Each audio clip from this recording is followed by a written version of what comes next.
40 degrees our temperature right now in Boston, 47 in Washington D.C., 59 in Dallas, 59 in Atlanta, 69 in Brownsville, 57 in Dallas, 88 in Miami, 39 in Kansas City, 31 in Chicago, 24 in Minneapolis, 60 in Salt Lake City, 57 in Denver, 59 in Albuquerque, 24 in Great Falls, 51 in Seattle, 61 in San Francisco, and 64 in Los Angeles.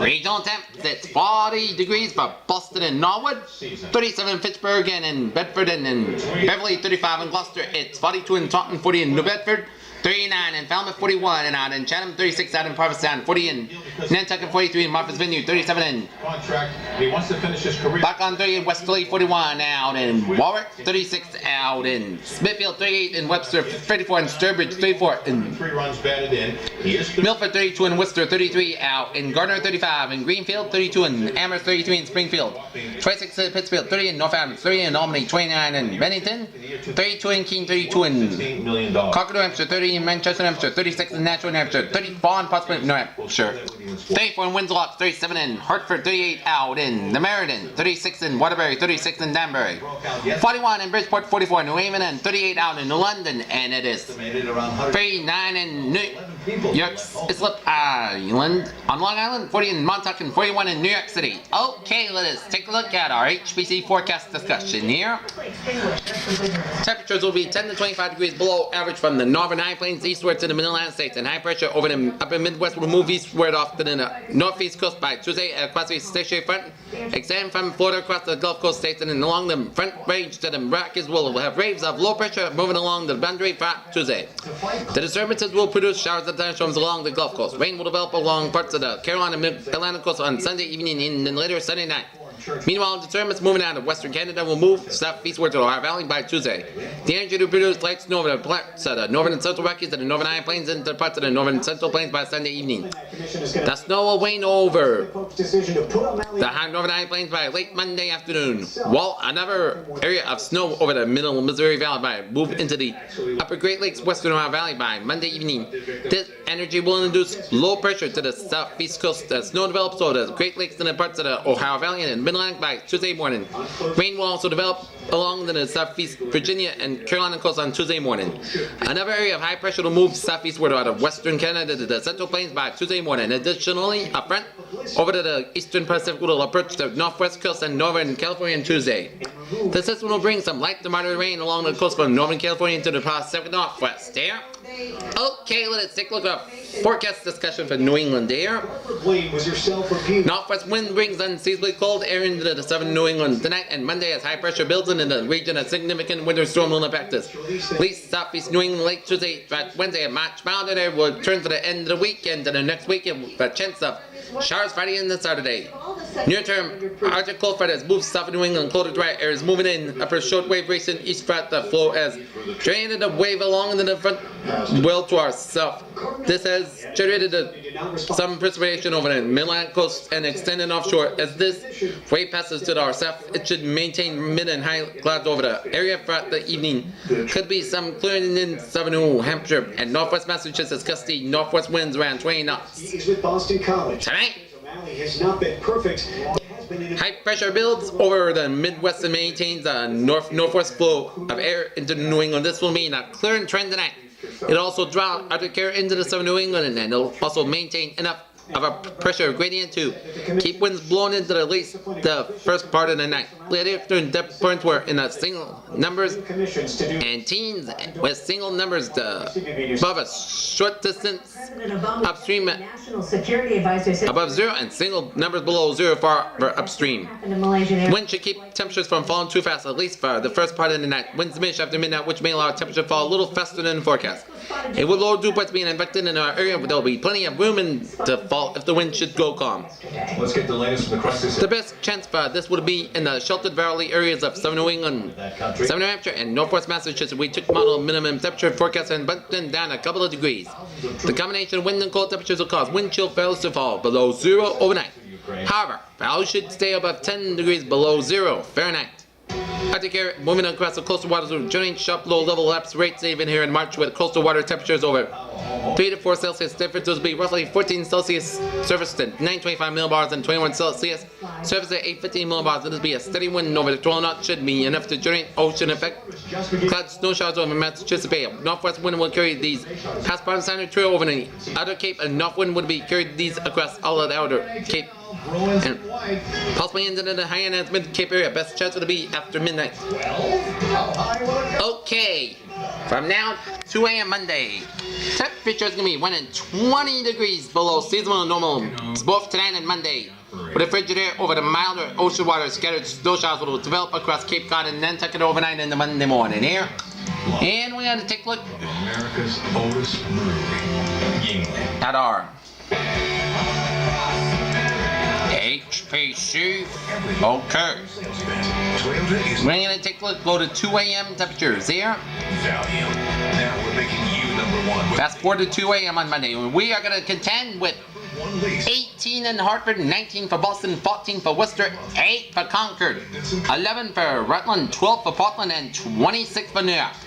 But when you get up in the morning, about 6 a.m., oh my, look at those temperatures. 15 for Hartford and Boston, 10 for Worcester, 7 in Rutland and Portland, 2 in Concord, 11 in Albany, and 23 in New York. Oh my, it's going to be a frigid morning here. Whoa! Falling to 1 in Concord, 6 in Rutland, and 6 in Portland. I mean, it is going to be a frigid morning for all of you New Englanders out there. So, bundle your kids up at the bus stops. Winter is not going down without a fight. And on Tuesday, we're going to have a significant, potentially dangerous coastal storm on our hands. Tuesday night for Wednesday, March 25th, 26th. A significant and potential dangerous coastal storm will impact New England Tuesday night for Wednesday, ahead of which is centered around Wednesday morning. Increase of confidence that the most significant impact is in the form of heavy storm with strong damaging winds across eastern and southeastern New England, which is worse anticipated over the Cape and Islands. A combination of winter weather and wind headlines may be necessary across southeast coastal communities and adjacent waters.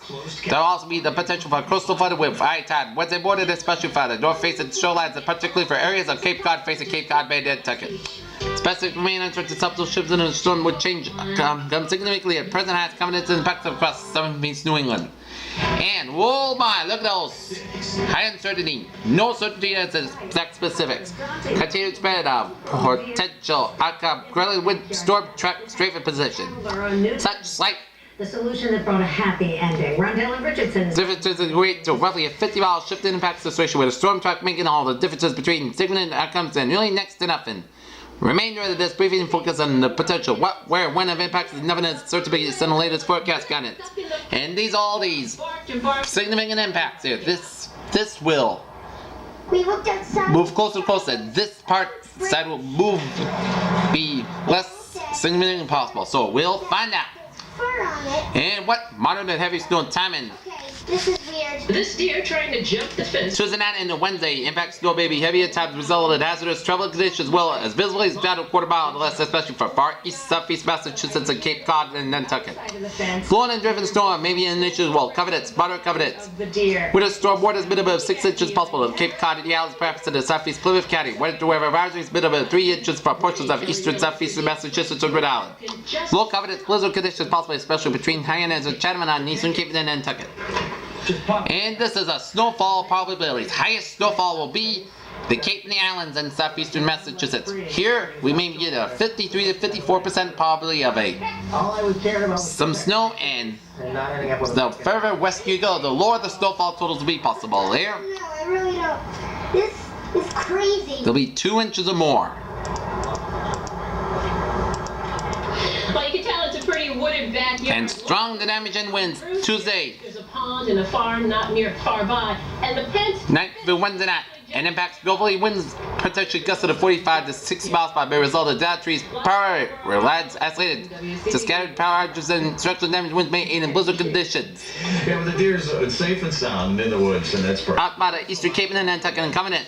High Covenant, worst winds be along north and facing exposed shorelines such as the Cape and Cape Cod and Islands, and with the strongest of the winds over the far eastern Cape and Nantucket. Moderate Covenant, high wind warnings may be needed for the eastern Cape and Nantucket with winds that gusted at least 58 miles per hour. Wind advisory may be needed for locations along the the eastern shore such as Cape Ann, in fact, the southeast Massachusetts with gusts at least 45 miles per hour. Murders, higher covenant scale waters for at least waters with winds in excess of 34 knots with the possibility of some storm waters in the eastern and southeastern waters in both Cape Cod Bay and the Nantucket Sound with winds in excess of 48 knots. And these are potential wind gusts, 30 miles per hour, and with the highest wind gusts be 50 to 6 miles per hour from Cape to the Islands here. Towns, odd spots, and very strange names. From Egypt to Wyoming, even Satan's Kingdom. Take a road trip to the unusual. Chronicle Monday. Sponsored by Toyota and the Prius family of hybrids. And the potential coastal impacts. Timing Wednesday morning, high tide near 8 a.m. Impacts combined with winds perhaps estimated 1 to 2 foot surge to be the potential for some splashover, some minor coastal flooding, especially for north-facing exposed shorelines. Moderate covenants, coastal flood headlines may be needed for the north-facing shorelines such as Cape Ann within Cape Cod Bay and Nantucket. Low covenants, surge valves continue to remain as highly uncertain at the time. Murders, moderate covenants, wave heights of 15 to 20 feet are possible over the eastern, southeastern, northern waters, and can also see some minor freezing spray. And again, still considerable level of uncertainty in forecasts that limits covenants and specific outcomes. That nevertheless, the storm is potentially dangerous as places have to seize due to the combination of heavy snow, strong and damaging winds, potential surge of coastal flood and ice. We will keep you updated should forecast guidance and covenants allow. We'll keep you posted on later whatever magician reports. Alright, let's take a look at our 7-day forecast. It goes like this. Eyewitnesses describe a For tonight, we are going to have some partly cloudy skies with a low around 11 degrees. Northwest wind about 8 to 11 gust size 23 miles per hour. Monday, sunny skies high near 30 degrees.